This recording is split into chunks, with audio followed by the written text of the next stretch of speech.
I'm Emery, 29. The night my dad texted, "I disown you. Talk to my lawyer." I stared at the screen so long my eyes burned. I typed one word back, "Okay." By the next afternoon, every dollar he thought he still controlled with my name on it was gone. What he didn't know was that the moment he cut me off was the moment I finally felt free enough to burn the bridge he'd been stomping on for years.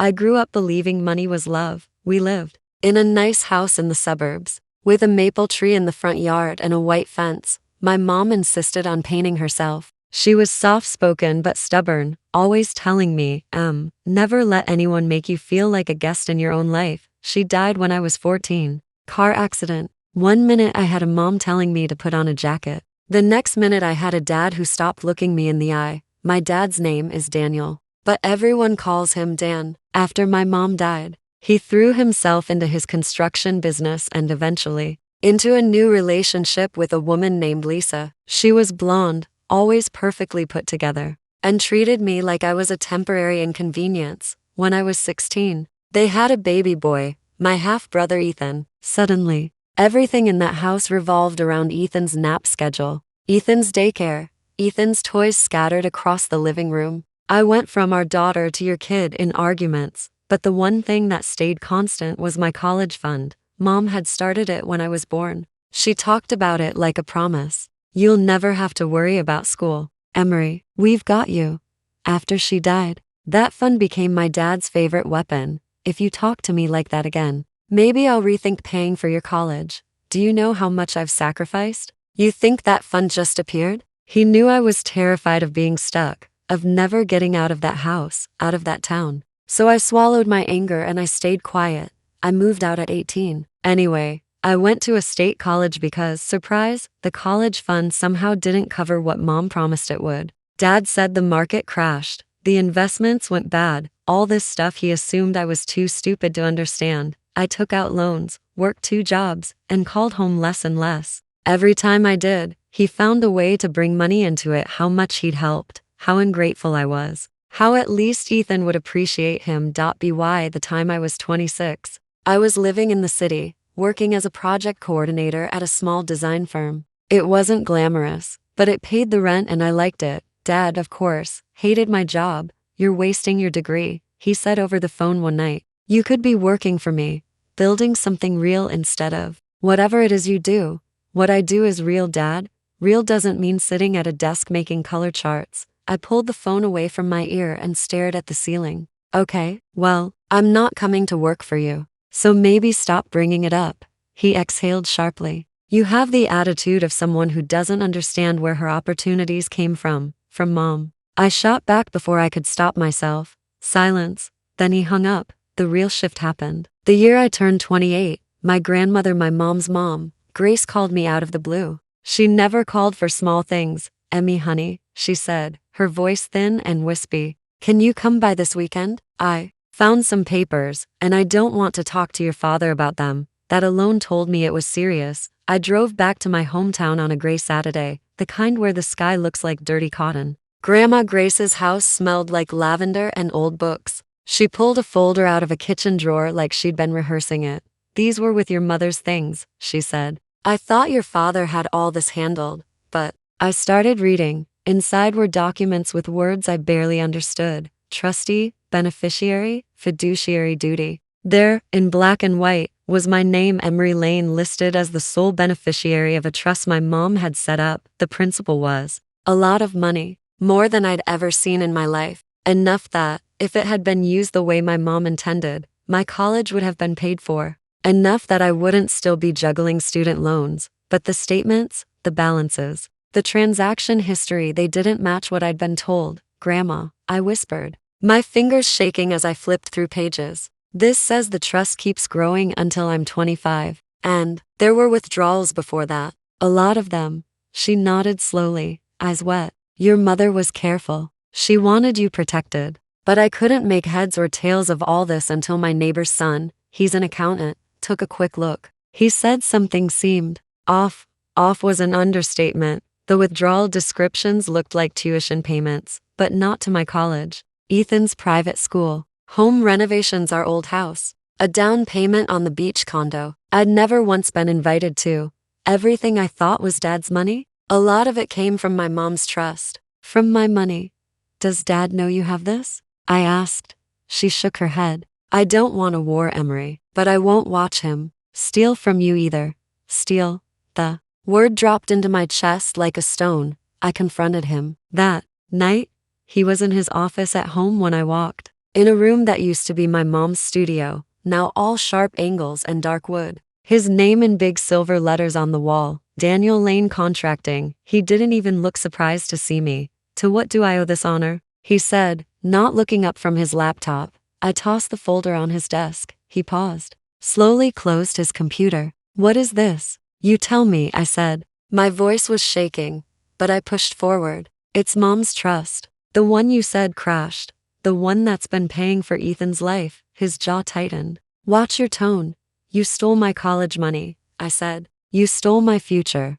I didn't steal anything, he snapped. I manage family assets. For the family, for your new family, I corrected. The one that doesn't include me unless you need a punching bag. He stood up, hands flat on the desk. You think this is easy? You think money just appears? I kept this business alive. I kept a roof over your head. I sent you money when you were in college. You sent me $100 on my birthday and called it generosity, I said, bitter laughter bubbling up. Meanwhile, you were draining the account Mom left for me. Do you know how messed up that is? He sighed, rubbing his temples like I was a migraine. You're being dramatic. You had what you needed. That's not the point. The point, he said, is that your mother trusted me to take care of this family. All of this, he waved at the documents, is family money. Funny, I said, because the trust says otherwise. And guess what? I turned 25 3 years ago. This should have been in my control. Instead, you were still playing God with it. His eyes flickered. That was the first time I saw fear. Emery, you don't understand how the law works. Maybe not, I said. But lawyers do. His face went cold. If you want to make this a legal matter, fine. But don't expect a place in this family when you do. The words hit me harder than I expected. No place in this family. As if there'd been one for years. I swallowed. Maybe I don't want one. I walked out with my heart pounding and my hands clutching the folder. 2 days later, the text came. I was at my desk at work, half listening to my coworker Jake joke about the printer, when my phone buzzed.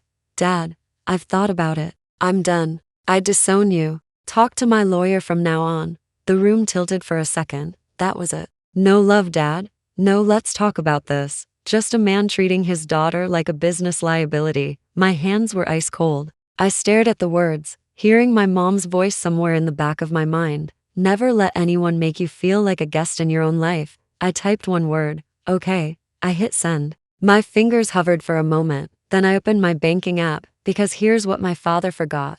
My mom hadn't trusted just him. The trust named him as trustee, but it also listed me as co-owner on certain accounts. And when I was a teenager, Mom had opened a separate joint savings account with my name on it. For emergencies. He never bothered to change that. He assumed I didn't know. He assumed I'd always be the scared kid begging him not to cut off my college fund. But I wasn't a kid anymore. That night, I called my friend Zoe. Zoe and I had met at college. She'd gone on to become a paralegal and was working her way through law school. Okay, she said after I explained everything. Pacing in my tiny living room with my laptop open and documents spread out across my coffee table. First, breathe. Second, I'm not a lawyer yet, but your dad is in serious trouble. Can I actually do anything? I asked. Or is this just one of those things where powerful people get away with it? You are literally the beneficiary of this trust, she said. He has a legal duty to act in your best interest. Using your trust to pay for your half-brother's school? Your stepmom's credit card? That's breach of fiduciary duty, at minimum.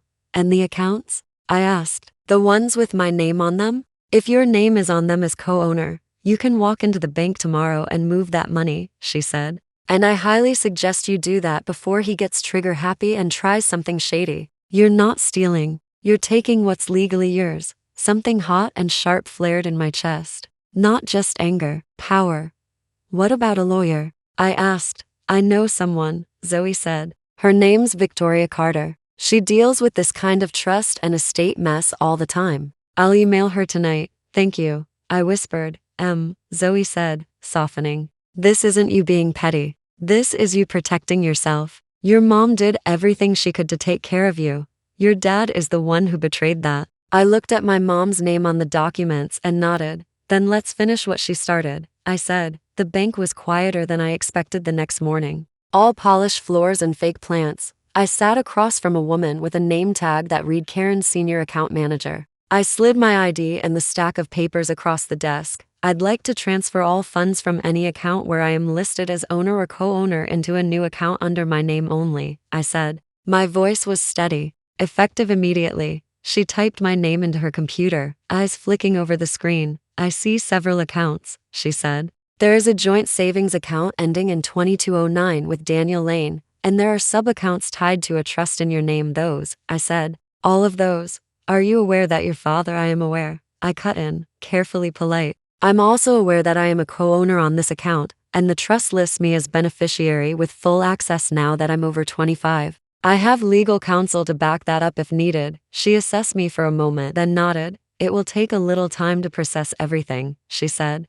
But yes, we can initiate this today. Time slowed down as I signed forms, initialed boxes, and confirmed details. It felt surreal watching numbers I had never thought I'd see in my account appear in black and white. When I walked out of that bank, my phone buzzed. A known number. This is Victoria Carter. I just reviewed what Zoe sent me. You have a strong case. Call me when you're free. I smiled, a humorless little curve of my mouth, for the first time in my life. I wasn't the one at a disadvantage. It took exactly 3 hours for my father to notice. First, came the angry texts. Dad, Emery, what did you do? Another. Why? Is the bank calling me? Then, answer the phone. Now. I didn't. He called once, twice, 5 times. Finally, I picked up on the 6th ring and hit speaker. My phone lying on my kitchen counter. What? I said. What the hell is wrong with you? He roared. You emptied the accounts? Do you have any idea what you've done to this family? This family? I repeated slowly. You mean the one you just disowned me from? I didn't realize I was still on the hook for their lifestyle. That money was for bills, for Ethan's school. That money, I said, cutting him off, was mine. You used it like your personal piggy bank. I just took back what you stole. He was breathing hard. You think you're clever, don't you? You think some bank manager and some law student friend mean you can play grown-up games? I smiled, even though he couldn't see it. You told me to talk to your lawyer, so I got my own instead. What are you talking about? Victoria Carter, I said. She'll be in touch. Next time you want to speak to me, you can go through her. There was a long beat of silence. You ungrateful little. I hung up. My hands were shaking, but not from fear, from adrenaline. Minutes later, a text appeared. You're going to regret this. I stared at it. Then, because I'm petty, I typed, talk to my lawyer, and pushed my phone away. The weeks that followed were messy. Victoria walked me through everything. We filed a formal claim against my father for breach of fiduciary duty. She requested full accounting of the trust from the past 10 years, every transaction, every family expense, every investment he'd made with money that wasn't his. It turned out to be worse than even Grandma's neighbor had guessed. That's a lot of Ethan, Victoria said one afternoon in her sleek office, scrolling through PDFs on her monitor. Tuition, sports fees, summer camps, a car in his name. And then there's the condo. And your stepmother's boutique expenses. What happens now? I asked. Best case scenario? She said, we settle. He repays what he can. You keep what you've taken, and we put legal guardrails around anything left. Worst case? We go to court and he gets publicly shredded. Either way, you're not walking away with nothing. Part of me felt sick. This was my dad. This was also justice. Will he go to jail? I asked quietly. Probably not, she said. But a judge is not going to be sympathetic to a man who raided his dead wife's trust to pay for golf trips and private school while his daughter took out loans. Juries especially don't like that. I let out a breath I hadn't realized I'd been holding. Later that night, I sat on my couch with a mug of tea, staring at the wall. My childhood played in fragments in my head. Dad teaching me how to ride a bike. Dad screaming at me for getting a B in math. Dad crying once, alone in the garage, a year after Mom died, thinking I couldn't hear him. People aren't monsters or angels. They're just complicated, broken in ways that sometimes break you too. but being broken doesn't excuse betrayal. He showed up at my apartment once. I only knew because my building's intercom buzzed and the tiny screen lit up with his face. Slightly grainy but unmistakable. "Emery," he said, looking up at the camera. "Open the door." I pressed the talk button but not the unlock. "You're not supposed to be here," I said. "We need to talk." "We are talking," I said. Through glass and metal. Felt appropriate. He flinched. Just slightly.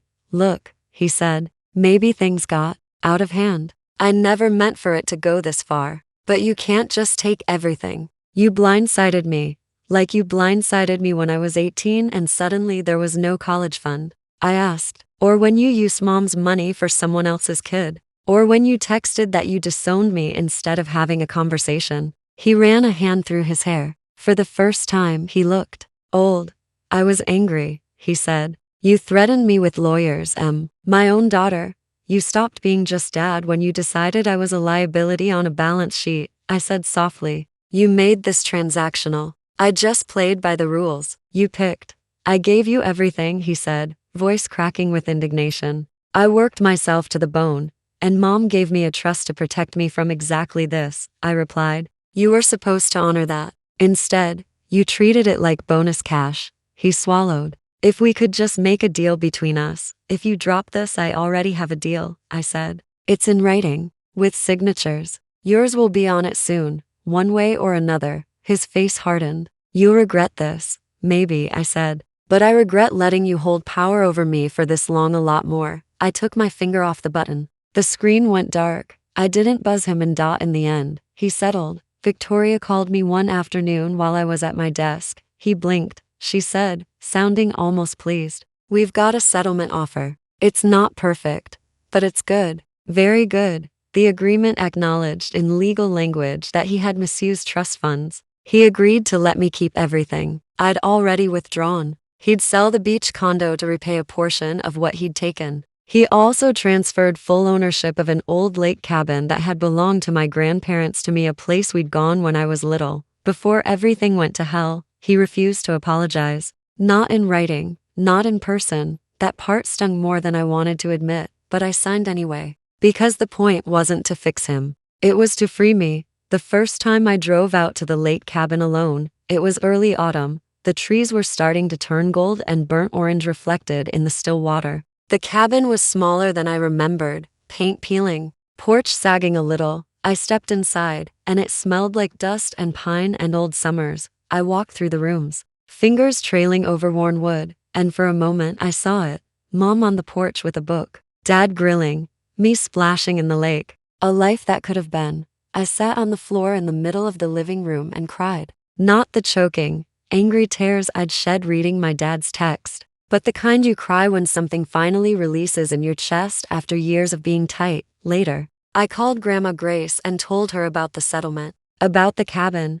"I think she'd be happy," Grandma said. "Your mother, knowing you took your life back." "I didn't just want revenge," I told her, staring at the water through the dusty window. "I wanted my story back." "Sometimes," Grandma said, "those are the same thing. I'm not going to pretend everything is perfect now. I still have student loans. I still go to therapy to untangle all the ways my dad's voice lives rent-free in my head. I still sometimes pick up my phone thinking about texting him a picture of the cabin before remembering that we don't speak anymore." Ethan reached out once. A short message on social media. "I heard some stuff. I don't know what to believe. I just hope you're okay." I wrote back, "I am. I hope one day you'll understand why I did what I did. None of this was your fault, but it wasn't mine either. We haven't talked since. Maybe we will someday. Maybe we won't. What I do have now is choice. I used part of the money to pay off a chunk of my loans and set up my own emergency fund. I used some to fix up the cabin, new paint, solid steps, a second-hand couch. I invited Grandma and Zoe and a few friends out for a weekend. We sat on the porch with blankets and hot chocolate, watching the sunset bleed into the lake. For the first time, I felt like the main character in my own life, not a dependent on someone else's ledger.so. If you're still listening to this, here's what I want you to take away. If someone treats you like an expense instead of a person, you're allowed to cut them out of your budget. If someone weaponizes what they've done for you just to keep you small, you're allowed to walk away. And if someone uses the love someone else had for you like my mom's trust against you, you're allowed to fight back. Hard. My dad disowned me over text. My response was simple. I took back every cent he thought he owned of me, and then I took back my future. If my story hit a nerve, if it reminded you of someone in your life who confuses control with love, let me know in the comments. Would you have done what I did? Would you have gone further? Or forgiven sooner? Make sure you hit like if you want more stories like this, and subscribe so you don't miss the next chapter in this revenge series. And remember, you're not a line item in someone else's spreadsheet. You're the one writing the story.